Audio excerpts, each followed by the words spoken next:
Akpogare, Ugbeame, Akpogare, Uya Konagine, Orinimo, Akpogare. Adumene, Orakpon, Vere.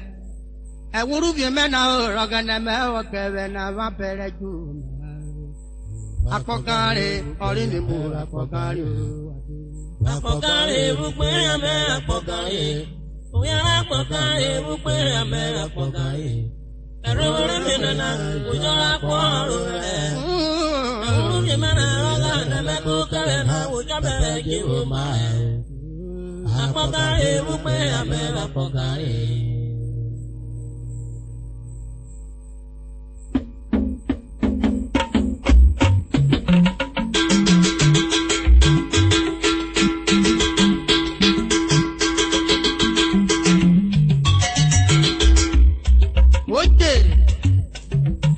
Amaro road when I go boy you would to sing you ta. Akpogare, Ukayame, Akpogana, Oyara Konagin Gao, Orinimo, Akpogare. And Romana, Arakpon, Vero. And Urubina, Rock and Namaku, Kevin, Avapere, Akpogin Gao, Orinimo, Akpogare. Akpogare, Ukayame, Akpogare.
To a crack or king, Roma could be a deco, and work for life.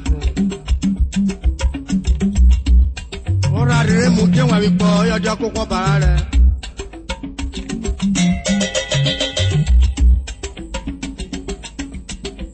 About your dealing when you're put on there.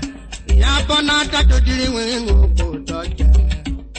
Tarakamalan, you Asarupa watu kumaka muluni Yapa chodiri weyo kutoke Yapa chodiri weyo kutoke Apanada chodiri weyo kutoke Naraja mawo nyoni neke nobya Asarupa wawu kumaka muluni Yoma apana chodiri weyo kutoke Yapa chodiri weyo kutoke koko Yapalada chodiri weyo kutoke Naraja malo nyoni rakiri ya Yasaruko watu kumaka muloni Yapa chodiri weyo kutoke Yapa chodiri weyo kutoke Yoma apana chodiri weyo kutoke Naraja malo nyoni rakiri nobya Asaruko wawu kumaka muloni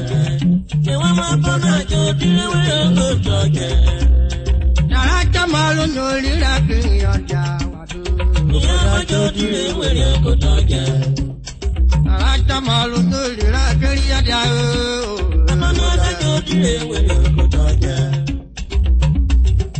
Topole memna kae mizuru Yapa chodiri weyo kutoke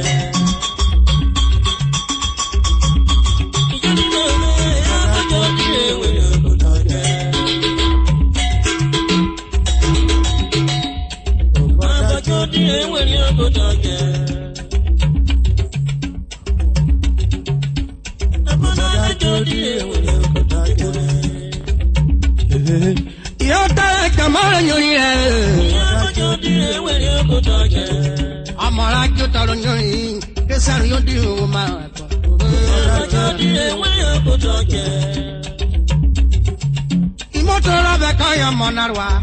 Iyabojo dire wele okotoje. Ai kamaro nyota se boru ni orwe. Iyabojo dire wele okotoje. Iyabojo dire wele okotoje. Amaro kura komeni anaye to tawuno. Iyabojo dire wele okotoje. Re ya share wano wa ya. Iyabojo dire wele okotoje. Wano wa re ya share ipera jeko ijiwe oma. Iyabojo dire wele okotoje. Erura se jade ruru biere. Iyabojo dire wele okotoje. Erura se jade ruru biere. Iyabojo dire wele okotoje. Iyabojo dire wele okotoje. Uye kwere ta na wero kora da fe ona rori sa. Iyabojo dire wele okotoje. Iyabojo dire wele okotoje. You see I did you pay am we ko wo ko nu wo ma mo pe ya. Iyabojo dire wele okotoje. E di beri wo to luwe bi o pe tu ole. Iyabojo dire wele okotoje. Iyabojo dire wele okotoje. E ya bo se shara ye a sa shara yo kwepo. Iyabojo dire wele okotoje. O mo ra sha na ruru tumuno. Aye keju bo ma. Iyabojo dire wele okotoje. O bo ta ka ko no ka sha ojo yen na. Na bo me ora mere. Iyabojo dire wele okotoje. Iyabojo dire wele okotoje. Oti oye shara bo jeri ehiri wo je ara ipo. Iyabojo dire wele okotoje. Asake mana aye na ko yo karo. Iyabojo dire wele okotoje. Iyabojo dire wele okotoje. Barrister mi mule bi o mi ere lora se ra ba gbo. Iyabojo dire wele okotoje. Lora se ra ma gbo. Barrister ne yen. Iyabojo dire wele okotoje. Member of UICF. Iyabojo dire wele okotoje. Joseph Okoro ni aboraye mi yi erun wo ma. Iyabojo dire wele okotoje. Oye gomira kwa chance apodu alias omnigbose. Iyabojo dire wele okotoje. Aye na mi seri na amu yeru gele. Iyabojo dire wele okotoje. Iyabojo dire wele okotoje.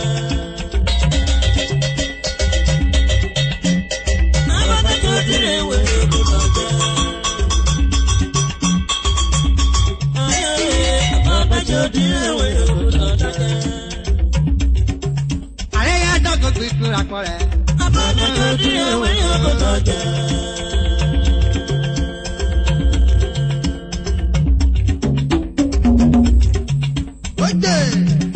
Oye ka wa Prisoke mute obiri. Amu ya papa apawo yo ekirigo ya kwa ugele ya ba.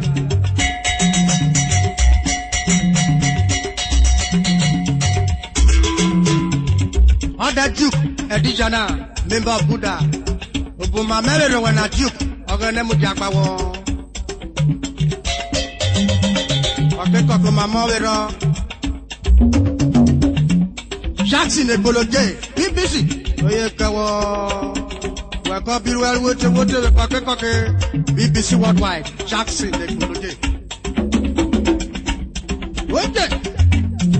Abako diri when you go to take. Ya bola da go diri when you go to take. Karaka malo nyori akiri ya jao. Ya saru ko watu kuma kamonori hero. Ya bako diri when you go to take. Iyabojo dire wele okotoje. Iyabojo dire wele okotoje. Karaka malo nyori akinoja. Asaru ko wa oko ba kono yara. Iyabojo dire wele okotoje.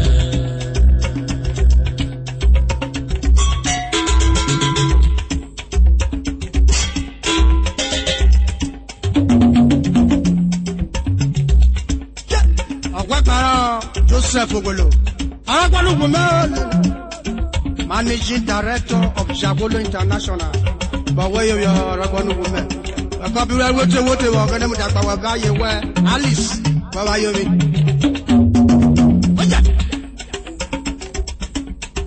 I'm a Malikutra Zabi, or Sam you go. Oh, Sam you go.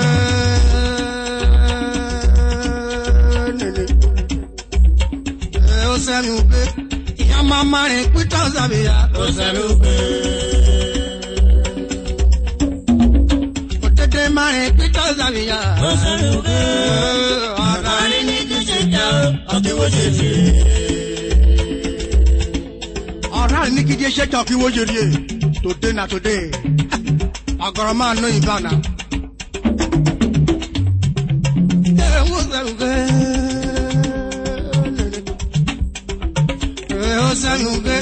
Ya mama re kwito zalia. Ya mama re kwito zalia. Mama.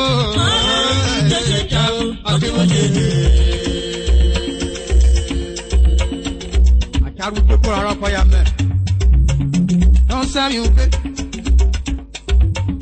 Don't say you get. I'm a man who travels. Don't say you get. I'm a man who travels. Don't say you get. I'm a man who travels. Barrister. I'm a man who penses. I'm a man who labobia. I'm a man who travels. Don't say you get.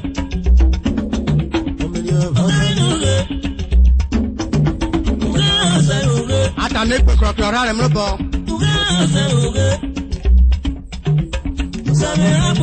E ka share ba yira ipewe furu nwe mi. Ofora ipo bi party ko moto ma were.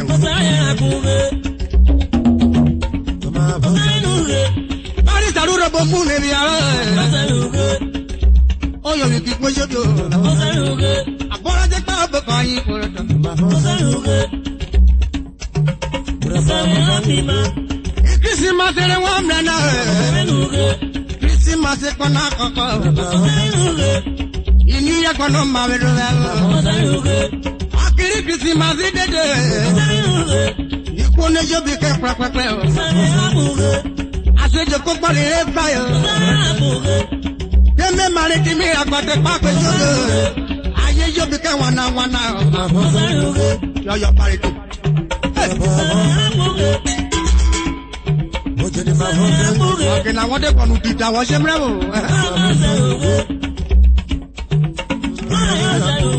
Oh, but we are one fake on one or when. What they want to work, we are one of Ferry. Oh, Poro, come on, Shirwe. What is that with you to come out? Oh, Maria, why? I found my dad with Pikaku Ryan. I am my boy, I party. You know, my baker 1, 2, 3. What's taking a cake? I want around. When no man wants you over with the shivy. I'm a man with a lavia. I'm a man with a lavia.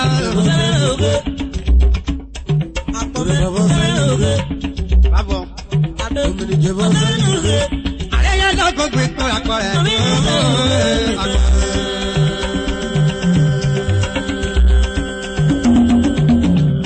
Under Philippe Gagara, President of Adule, Highness Bread International. What I got my bread, Orhire bread, Highness, my way for work. I'm going to go. You can wear. Welcome to our way to probation. You can have a body country. What the hell, your question? I do so. God bless you.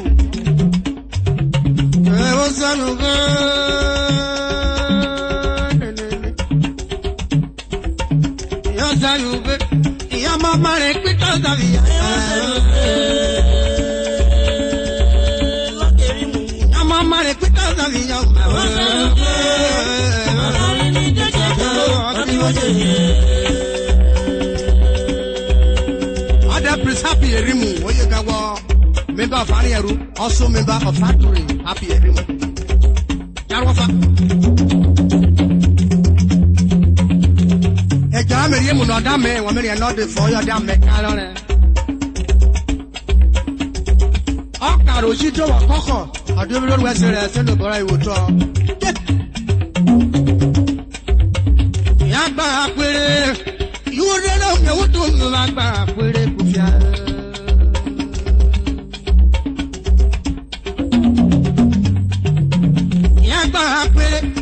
You don't know what to do like back with it. Who don't know what to do now? I can't back with it.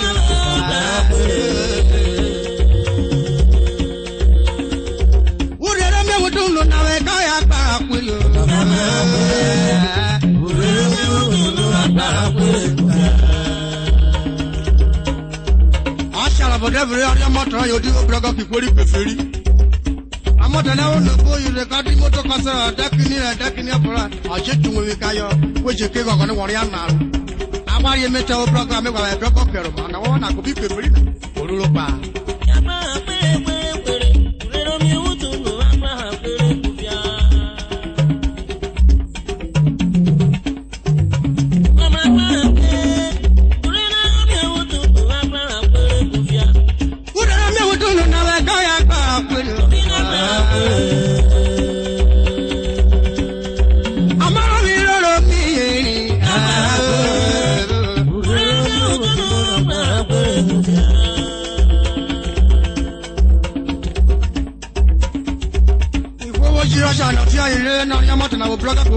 I shall follow my big Uru. I do a right to boy.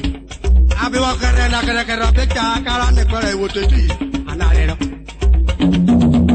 When my work very cool, not back with it. Not back with it. Who let them know to? Who let them know to? I'm back with it, and I quit. What I done, I Tani by a man,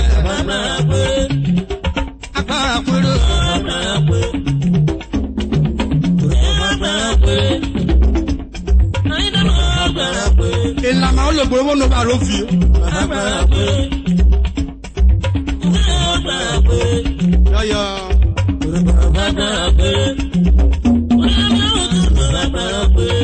You're not one. You was a man, president of UICF. What's you talk? Why you are? You read up the Hutunga. Prisoners Rama, you see. You're worried for when you are already now. You're for a ton of you better. How can I put it?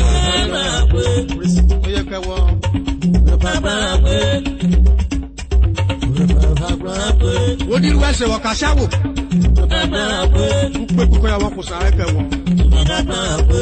Thank you.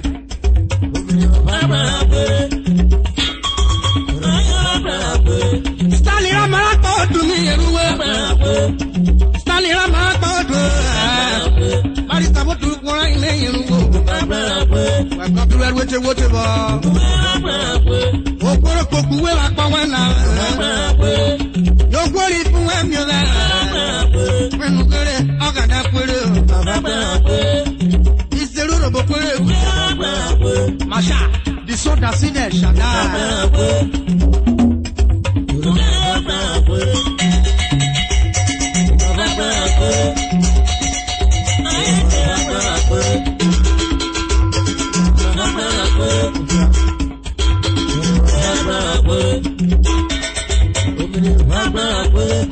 You read me who do not.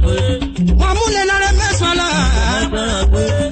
Oborole le osasa. Oborole le moyo.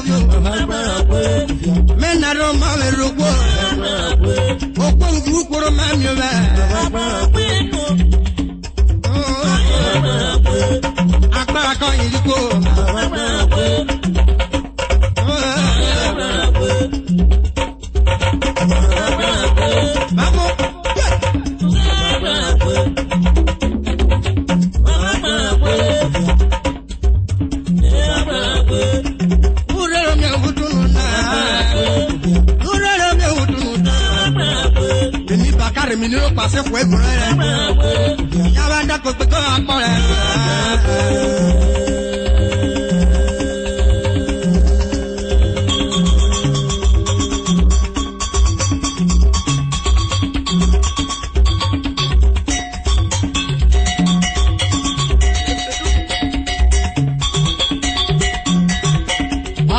for you, I'm a million for you.